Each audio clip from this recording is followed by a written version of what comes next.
Yeah, it's an excellent movie. एकदम time वर्दी है 3 hours 19 minutes को मुभी थाहै भएन एकदम राम्रो लाग्यो मलाई त हम ये वादा टूटने नहीं देंगे The movie was really great. पहिला जस्तो त थिएन बर्डर वन जस्तो त हुँदै हुँदैन तर या इट वाज गुड हम पूजा भले ही राम की करें लेकिन तेवर परशुराम की रखते हैं अफ कोर्स सनी देओल सबै एक्टर्सहरू राम्रो थियो हैन तर सनी देओलको बर्डर वानले गर्दा हो कि जस एकदम दामी लाग्यो के फेरि acting was very good Sunny Deol हेर्दै बोल्ड टाइप होइन लाइक रियल हिरो टाइप लाग्यो कि त्यहाँ मुभी जस्तो लागेन वरुण धवनको त अहिले मिमी चलिरहेको छ so I won't tell anything about him तर आई होप आहान सेट्टीको पनि अलि टाइम चाहिँ लामो भएको भए चाहिँ उसको चाहिँ थोरै पार्ट देखायो तर I think is a great actor so उसको पार्ट लामो भएको चाहिँ राम्रो हुन्थ्यो चाहे कुछ भी हो जाए दुश्मन ये बॉर्डर कभी पार नहीं कर पाएगा मेन कुरा चाहिँ कस्तो छ भन्दाखेरि युनिटी प्याट्रियोटिजम नै देखाएको छ जुन मेन हैन अब हामीले बर्डर वानमा जुन एक्सपेक्ट देखेको थियौँ बर्डर टू पनि सेम एक्सपेक्ट गरेकै हो सो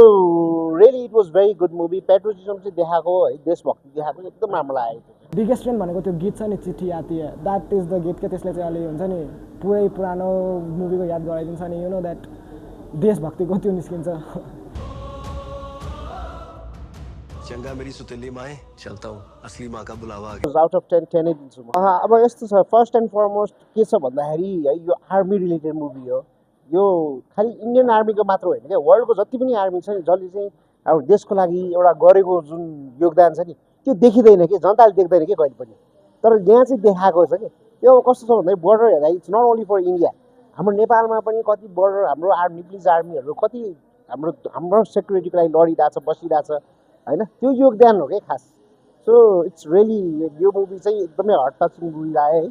एकदम दामी लाग्यो मेबी म फेरि हेर्छु होला यो movie। 7 दिन्छु 1 मलाई लाग्थ्यो कि 1 भन्दा नि राम्रो हुन्छ तर 7 नै दिन्छु 1 was 10 out of 10 border 2 was 7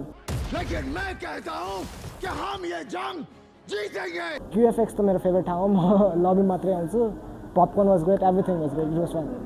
of course all the time I prefer QFX cinema only है किन राम्रो छ